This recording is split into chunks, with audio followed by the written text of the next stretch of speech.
నమస్తే. నేటి నా నీతి పద్యం. ఉన్నతముగ బ్రతుకు మున్నంతలో నీవు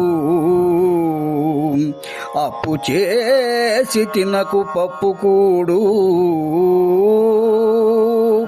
చేయకోయి సాము చెలగి నేల విడచి చేయకోయి సాము చెలగి నేల విడచి తెలిసి మెలగవోయి తెలుగువాడా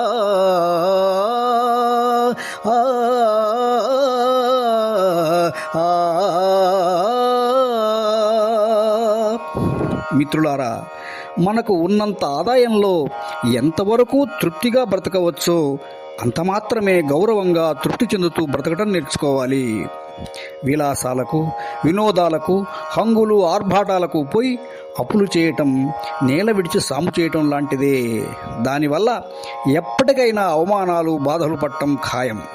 ఈ నిజాన్ని గుర్తుంచుకొని ఉన్నంతలో తృప్తిగా బ్రతకటం ఎంతైనా అవసరం.